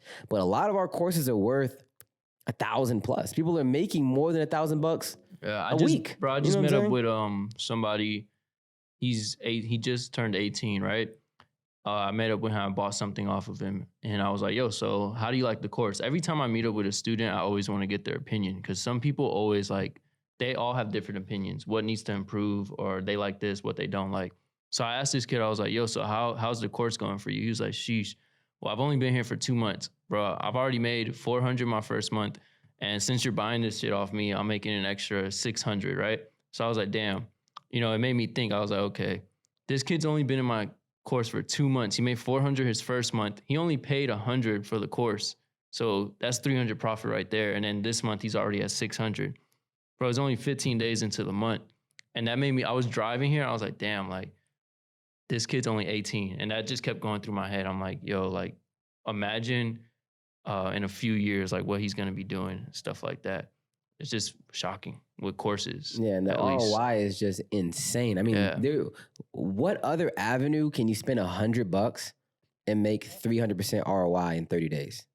There's just nowhere where you can have the type of ROI. You know what I'm saying? And even in real estate, like everything is long term. You want to make 70% ROI is going to take 3 months, 4 months, and you have to risk $30,000. We're in an era where you can spend $100 and learn a skill that replaces your full-time job. You know, and obviously that's if you're willing to put in the work. But the fact that you can even say that and it's true is ridiculous, bro. Like, there's some people that have used my course to not maybe go full time, but they use that to supplement their income from the part time. They quit their part time and now they're able to do something else full time. You know what I'm saying? Even if it's just a gateway to get into something else, I mean, it's a beautiful thing. And it's crazy as we're sitting here, like in this room, we've changed thousands and thousands of lives, whether it be directly or indirectly. Bro, like, and that in itself just makes me motivated to just keep posting. My bad, I didn't mean to cut you off. What I was gonna say, what I like the most about courses is like, you don't have to do like a background check. You know what I mean? Yeah. If like I had this guy, right? When he first hit me up, he was like, yo, I just got out of prison. I was like, oh, hell no. I was like, bro, you can't join my course. But he was just like, he was a good guy. Like, he's 30 years old. He was like, yo, you know, I need to make money. I only have $100 to my name. Like, this is my last $100. If I give you this $100, I have $0. And I was like, damn. I was like, all right, well, talk to me when you have $200. He was like, okay, bet. Honest. Yeah, I told him straight up. I was like, bro, talk to me when you have $200. He was like, all right. So then he hit me up within like a few days. And he was like, yo, I have $200. I was like, all right, bet. You know, now you can buy my course. He bought my course. And then he was just, bro, he sent me a text a few days ago, and this dude just got out of prison. He's 30-something. He just turned 30 years old. He made his first $10,000. And I was like, holy shit. Like, and I remember when I got that, I was like, damn, you know, I'm going to run an ad on this shit. But I was like, nah, I'm not going to do that shit. But it just made me realize, like, you don't have to do a background check for a course. Anybody can take a course. Anyone can buy a course. As long as, like, they're willing to put in work and make money, then they'll be fine, which is crazy, bro, because a lot of people think that you need certain qualifications to do things in life when you really don't. It just levels the playing field. It gives everyone, like Gary V says, like an at bat. Like everyone has a chance to go hard and be super successful, you know? And that's just insane, bro. Like, I don't know. It's just, we're in the land of opportunity, bro. And that's why, for me, when people don't succeed or they make excuses to not succeed, it's just weird to me, bro. I'm like, bro, I know 4 people that can sell you a great course, and you can also create another income being an affiliate. And you can make your first $2,000 online this month. You know what I'm saying? And it's like, it sounds like, oh, I'm just pitching them. I'm trying to get them to buy something. I'm like, bro, like if you're not willing to spend $100, $200 to even have the chance at changing your life, then you don't want to change your life. Like even if you get scammed, bro, I would pay $300, my last 300 for the chance to change my life. And I'm just a blitzkrieg type of dude, bro. Like if I see something like I remember there would be days when we're at post, bro, and it was like 8 p.m. And they're like, bro, I just saw this ad on this. This is a good product. Let's create a whole Shopify store right now. And by 1 a.m., we have a Shopify store. The ads are up, new name, logo, everything is done, bro. And that was the day when I was like, bro, if you want something, it can be done. These dudes created Shopify stores in 4 hours and were up and running, making sales by 6 a.m. And I'm like, these dudes just created a brand. It's like that YouTube ad. It's like, this is Jordan Dooley, 23. You can go to the Shopify. You know what I'm talking about? Shopify store from 0 to 2.7 million. Bro, no cap though. That's really how it used to be. Dude, at Post. People were creating so many stores, bro. I remember it'd be like, I was always in the Wi-Fi room, right? And we would just see shit and we'd be like, yo, this is it. Run that shit up. Boom. Next morning, already getting sales. I'm like, ooh. And then Shopify payments on hold. I'm like, fuck. Yeah, it was like, hitting, bro. Wait, why would they be on hold? Bro, Shopify just like new stores. When you get sales quick, especially like the store hasn't been up for more than 24 hours and your shit's already hitting, flag. A lot of people be scamming, bro. Scamming or like, did they think you're like washing money or something? Think about it. If like, you're what? making a new store and you're getting a bunch of payments, like you have no credibility as you're like embezzling as almost. a website. Because a lot of people will do what they said, the digital dash. Is that what it's called? Where you get a bunch of sales, they pay you out, and then you just delete your store and don't ship any inventory. I know some people. I'm not gonna name them, but not even gonna speak on digital that. dash. You know Bro, what I'm digital saying? dash is. You can digital dash? You can dash digitally, bro. I mean, you can attempt to digital dash. I mean, a lot of times you can get caught, but even if you do, somebody's getting messed up. Whether they get a refund later, it's still an inconvenience to buy a product. I mean, to me, if you buy a product off an Instagram ad, you're weird anyways, but there must be millions of people doing it. So, hey, keep doing it. That's crazy. I didn't even know that was a thing. You can just delete it? Just delete your store. I mean, think What about about it. your IP address? What about all that kind of shit? Bro, like that shit, it's complex. The digital you can get a dash. VPN. I mean, if you really want to do it, bro, you could probably do it. Will you get caught? Maybe, probably. But you're still doing a disservice to customers at that point, which is why I think that e-commerce is going less for general stores and more for branded stores that have a reputation.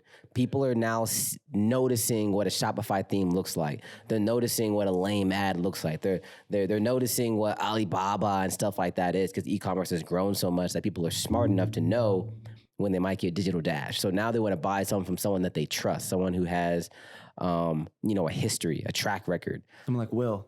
Yeah. Building Even brands. like building brandable stores too is like, some people think it's so far-fetched, but it isn't. Like if I wanted to, I could literally go on Alibaba right now, look up coconut water, and then buy a logo and wrap this carton in my logo with the same exact like ingredients, everything that this has. Probably for like $2 a carton or whatever you call this. And then I could go on Instagram, find people with 5 to 50K followers, hit them all up, be like, yo, I got this new coconut water. It's called this. I'll send you a free bottle or whatever. Just post it on your Instagram page or make a YouTube video of you drinking it. Boom. Like hit up like 20 people. They all send you content back. Now you got content for your page. Now you look like a legit brand. Now you start making sales. Now you start running ads with the data you got from that sales. Like, it's doable, like. That's crazy. Bro, replay that shit, bro. Replay that, bro. I'm telling you, that's how you do it, dude. That's crazy. Once Will taught me about white labeling, I was like, that makes so much sense, bro. You take something that, like a bland product. It's just water or it's just an electronic. And you pay them $2 to $3 extra per unit to put your logo on it. You order them and send them to your house. You get a nice background and take custom content by cars, models, whatever. Like you said, doing affiliate marketing or influencer marketing. And then just blast it, bro. That's literally what white labeling is. Like, y'all did that with Wake, right? Yeah, I thought it was like astronomical to do something like that, but it's not. Yo, That shit was Wake though. Yeah, Wake was. That shit opened my eyes to a whole different. I learned so much from Wake. How easy it is to sell something if you just brand it. And then like once you have influencers, like once you get a couple like decent influencers that post your brand, then it's not hard to pitch other people to post your shit. Like I remember we had Uno the activist with a wake pen, and we had this other girl, I think her name's Kelsey Owens. She's a model for Monster energy drinks. Like once we had those two people that are both verified on Instagram post wake, I would literally pitch other influencers like, yo, like we have this brand called Wake. We want to partner with influencers like you. We had influencers like at Kelsey Owens and at Uno the Bro, we activist had a already Braves post us. player. Who was it? Andrew Jones. Andrew Jones, yeah. Like, Yeah, I remember that And he shit. followed us too. He They were actually going- fucked with Wake. We they were were like, oh going shit. crazy. like people would want to just post our shit just because like 5 people were already posting our shit. Like that's the Yeah. effect of a brand. It's contagious, and people don't want to be the first person to start something. They want to jump on the bandwagon. So the faster you can get a track record, people are like, okay, well he did it. Now I kind of want to do it. I don't want to be left out. You know what I'm saying? Like, it makes you feel special. Like, if Drake, like if you send it to Drake, and for some reason Drake was going to, drink your coconut water. Now you send it to somebody else with 30K followers, they're gonna do it too because like, this Drake person that's did prestigious it. did it. Dude, It's that's all always you an need, extreme bro. example, but people are funny. They wanna jump onto something that they know is already gonna be successful. They don't want to be there when it's lifting off. They want to be there when it's in the air and just tag along. So the faster you can build something that's going up, it's so much easier to, bring people on. That's why at SMU, it just keeps getting exponentially better. Cause I'm like, bro, I have 1,200 students. Like, if you think I scammed all of them, bro, then you're stupid. You know what I'm saying? Like the testimonials, bro, are like Unreal. so overwhelming. You never have to trust me. Like, don't trust me, bro. Just look at 1,000 testimonials. You think I'm capping? If you think I photoshopped all those, then bye. You know what I'm saying? So it's like business exponential growth is where you really take off. It's hard to get it off the ground, but once it's there, bro, people want to tag along just because other guys are You just tagging need along. more eyes. Exactly. And then all it is more people seeing it, Yeah. I was talking to Lex about that the other day. I was like, bro, like once you get past like 100 people, really past like 50 people that buy your shit, like for example, ecom degree, that's when you realize whether your product is good or not. And then it's like, okay, these people are getting results. All right, my product is valid now. So Yeah, like it's now it's verified. just more eyes. Like, Exactly. like I told him the other day, I was like, bro, like ecom degree, like I don't even be thinking about like scaling it that much because I know I just need more eyes. Like I'll pay whatever the price is to get 100,000 eyes on my product because I know it's valid. Like I know my shit's good. So I know a certain percentage is gonna buy my shit. It's all about getting the eyes on it. Like I was just looking at the analytics of my website, ecom degree. And so far for all of 2020, I make $2 for every visitor that goes to my website. Like when you break down the numbers. So like, if I can get 1,000 visitors to my website every month, that's $2,000 that I make on average, just from people going to the landing page, going to the website. Yeah. And it's easy to push something that you believe in. Like when you believe in something, pushing it is so organic. Like I can't even market things correctly when I don't believe in them. That's why I don't like people send me stuff. I don't do a lot of like collaborations like that because I don't really trust people's stuff. I push my own content, my own things because I believe in it, I trust it, and it's verified. So I can push it undoubtedly, and I can spam and do 10 testimonials in a row because I'm like, I don't feel annoying. I feel like if someone sees this and buys it, I'm changing their life. So for me, I'm literally just giving you the opportunity to change your life. Like if I had a course that wasn't hitting like that, 1 out of every 7 students was seeing success, I'd feel guilty bringing someone in. But when I know that 9 out of 10 are going to make money and thank me, I'm showing it to the world. You know what I'm saying? And that's why I have that blitzkrieg approach of just posting testimonials. I don't even post my success. I'll do a taste test. I don't even care anymore. I just say, hey, my student did this. My student did this. Because courses are all about duplication. People want to know, can you duplicate the success that you've had to me? And that's it. And if you very can, good point. and if you can show them that you can duplicate it to them and multiply yourself and your success, it's an easy sell, bro. Because think about it. If you can tell someone, spend $200, you'll make $800 every single month, and they don't do it, it's not because they don't have the money. It's because they don't believe it. So if you make them believe it somehow, either they see 50 testimonials or they see an ad or they see whatever, it hits, bro. Like for me, I think when I did my first sponsored ad, people believed it already, but when they saw that I had a sponsored ad, even though it's $5 a day, like, okay, this guy's paying to show me this, he must be serious. Like just simple psychological things like that. Like marketing and sales is so complex, bro. It's like, it's insane. But the number one thing is just that I've had success with is just testimonials, bro, because it shows truth in the art of duplication. Testimonials hit, bro. Like Different. I It's the best remember- marketing on earth.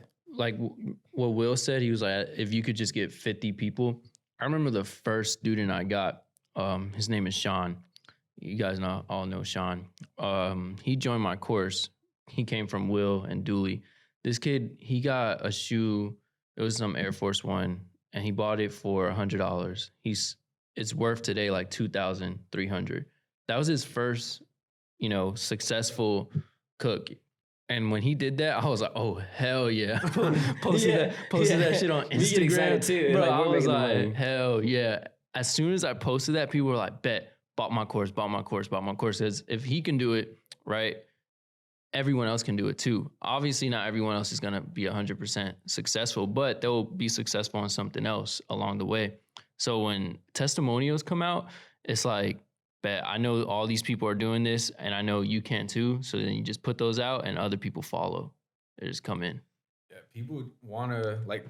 They don't care if you do it. Yeah, it gets to the point where they don't give a fuck if They you're just want making proof. money. Yeah, they're like, "Oh, you're different. You're one of a kind." Like, Yeah. "Oh wait, you just taught my neighbor how to do it. I'm in." You know what I'm Yeah. saying? Yeah. That's a weird When concept. I would some never thought people- about that. Bro, like me, I don't post when I make money off of what I'm selling no more, because it doesn't make sense. Like, people don't give a fuck. Like, they don't care. They don't care if I'm making money off of it because they know I've already been doing it. But if I could post, hey, I just put Charbel on and he just made his first $1,000, they're like, what the fuck? All right, bet. I need to do this too. Like, And that's why I created like the ED plaque too. And that plaque really Yeah, took that was everything. genius, bro. That shit took everything next level, bro. 'Cause Yeah. It was like, I was like, what can I create and give to someone that's hit this milestone? And I know when they get it, they'll repost it. Yeah. And then I know when they repost it, everyone they know is gonna repost it because people love like congratulating people and like awards and everything. And literally the first award I got, I just took a picture of it and just posted it on my Instagram. I was like, yo, shout out to him. He just hit 100K. He reposted it. And then like 100 of his followers reposted the same post. And I was like, damn, I just got this many eyes on my shit because this dude has an award with his name on it. Yeah, that Like, was that was genius. Man, When the I saw plaque- that, the I was plaque- like, yo, this when he did man, that, I was he's looking always pissed, a bro. I step was like, ahead, fuck, bro. dude, now if I do this, I'm copying him. But that Bro. shit was next level. I'm like, a plaque, Every nigga, time, where? bro, when you did that, I was like, oh my god. I was like, I'm I was like, damn, like this man will, bro. Like he He's thinks different. ahead, and like he doesn't.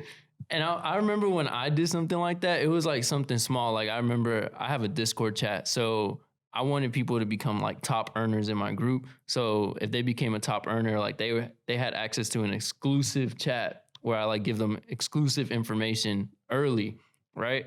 So people were like going towards that top earner role. So I was like, oh, bet like this shit lit. Bro, when he put out the plaque, I was like, nah, that shit lit. I that's was like, that's hard, bro. different. Next I was level. like, damn, that's some next level And shit. you we're in the era where like everything is so, you want to post stuff that's shareable.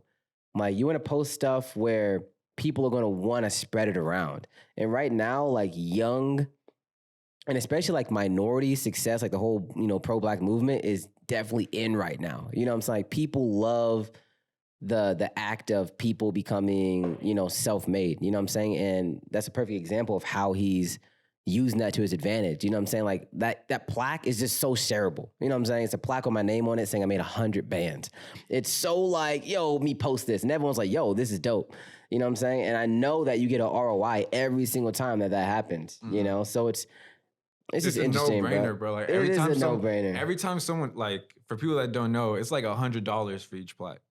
But every time someone hits that milestone, it's like, bro, I'm spending that. Like, Yeah. you just hit 100K, cool. Call the Yeah. lady, yo, I need another one. This is the Yeah. name.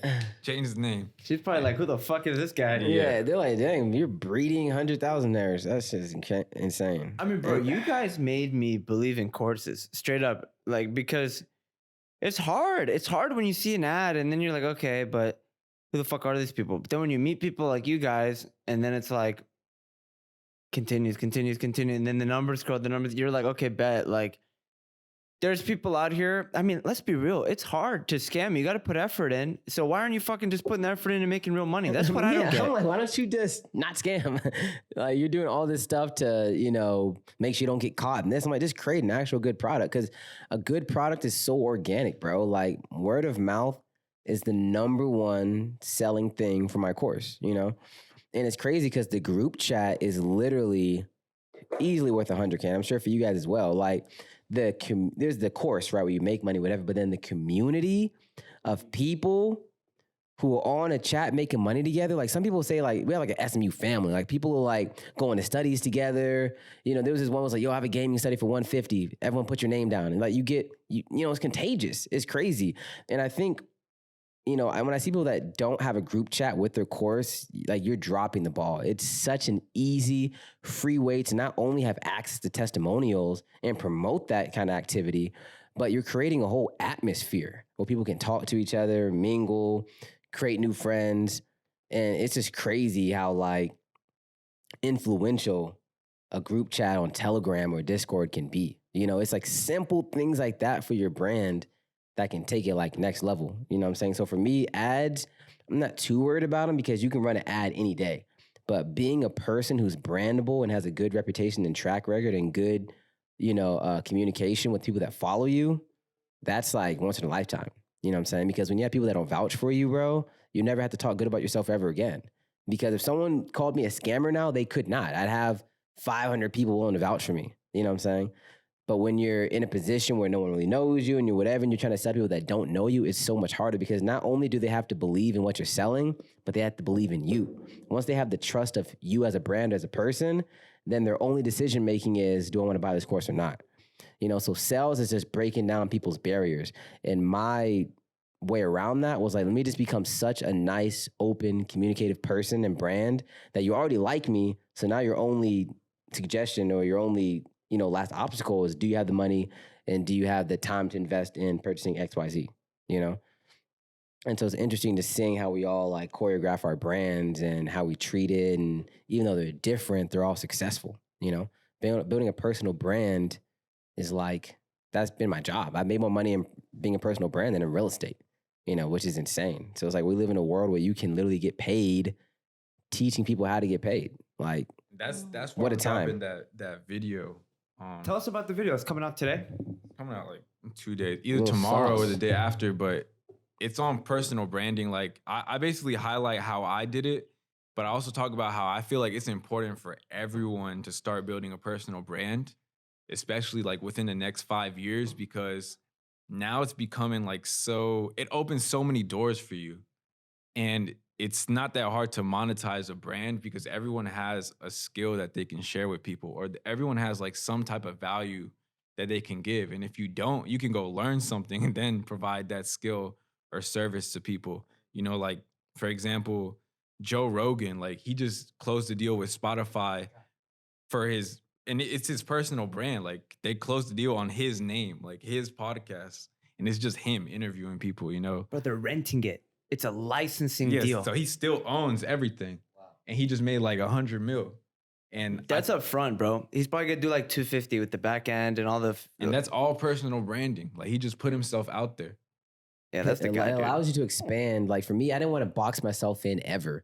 Like, I could have just been the real estate guy. You know what I'm saying? And there's been troubles I had to go through with my personal brand. Like, I remember when I wasn't really doing real estate that much, and I was just doing courses, I was like, I had an internal struggle of like, damn, like, I'm making a lot of money doing courses, selling SMU, but I don't want to be known as just the person that sells courses. There's nothing wrong with that, but I have bigger visions. I don't want to be seen, I don't be boxed in to where you only know me for this, therefore you're only going to take my opinion on this or that.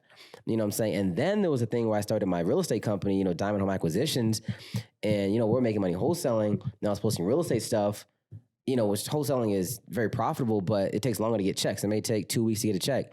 But SMU money was every day. So I'm like, man, I'm not posting SMU, so I'm not making everyday money, but now my real estate stuff is popping up. So it was a struggle for me to, like, who do I want to be? How do I want to do? And then I kind of found that balance of just post everything. You know what I'm saying? Because you obviously want to stay consistent with what you do so you're not all over the place. But it's super important to not box yourself in, because if I want to do a fucking cooking show, I want niggas to tune in. You know what I'm saying? Like, I never want to box myself in to where if something happens and I want to go to a different avenue, I can't be respected in that field, you know? So, like, I feel like building a personal brand around just yourself, your name, gives you a lot of options. You know what I'm saying? You can do interviews, you can do this, you can do that, and it's always going to hit. Like, I mean, we did a freaking charity event, like a basketball charity event, and it hit just because we all had personal brands. It had nothing to do with real estate, flipping, but people still got tickets and pulled up because our personal brands were enticing enough. So I feel like giving yourself that flexibility. They didn't even pull up to hoop. They just pulled up to meet us. They pulled up to meet and greet. It was basically just a meet and greet where we hooped. You know what I'm saying? And we did it for charity. We need to do something like that again. Like, we have a lot more influence now as well. You know what I'm saying? We're obviously just off in our own worlds doing our thing. But, you know, just it's crazy and really interesting to be in a position where you know you have influence and just deciding, you know, what to do with it. It's like you have some type of social obligation to help the people, you know? And it's a lot of weight on your shoulders. But at the end of the day, I feel excited to wake up and have that obligation, you know? I feel like that's what having a personal brand is. Look, believe it or not, we're almost at 2 hours. I forgot we're even doing a podcast at this point. We're just chopping it up. Look, we got to do this shit either every 2 weeks or at least once a month. And then I got an idea after this, and I'm going to say off the air, but like building up, right? Like, let's say we're doing it on Monday. Like, starting Friday, I'll post, y'all post. What are some questions? Yeah. You know what I mean? That way there's that would be hard. You know, like post a question in the video and then answer it. That would be hard. Yeah, like what do people want to hear? And then obviously this is the fucking series, so we're probably all gotta start pulling up with fucking merch. We need a name. Is there no name for this, or we just? We need a name. We need a name. We're gonna come up with a name. Maybe we'll just have we'll do a giveaway and we'll say, hey, give us the best name. You get all of our courses. That would be dope.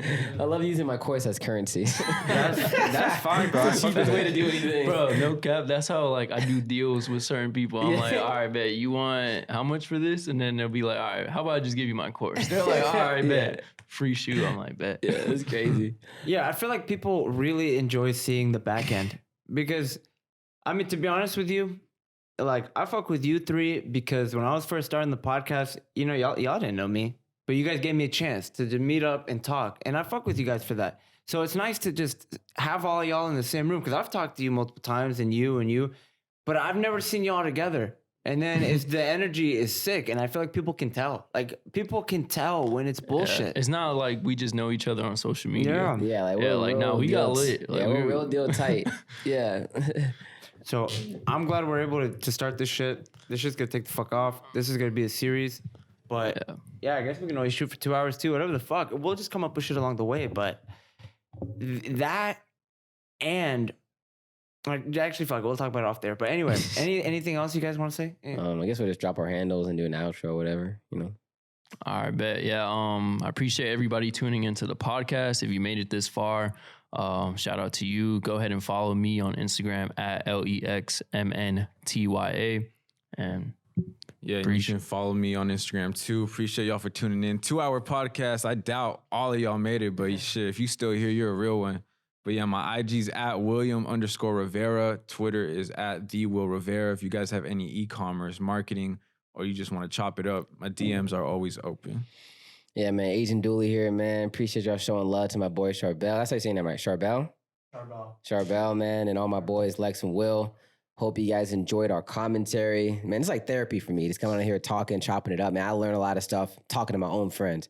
So hopefully you guys learned at least one thing. But yeah, man, Agent Dooley on Instagram, Dooley Agent on Twitter. Follow my boys, and we'll see you guys next time. I'm going to put all those in the description. I'm going to put a link to you guys' courses. And just anything else that you guys want me to put in there, shoot the link. But shit, you know, just like every other time. Stay profitable. My name is Charbel Milan. Today we got... Alexis Montoya. William Rivera. Agent Dooley. This has been a Time Shared Series Episode 1. Yes, sir.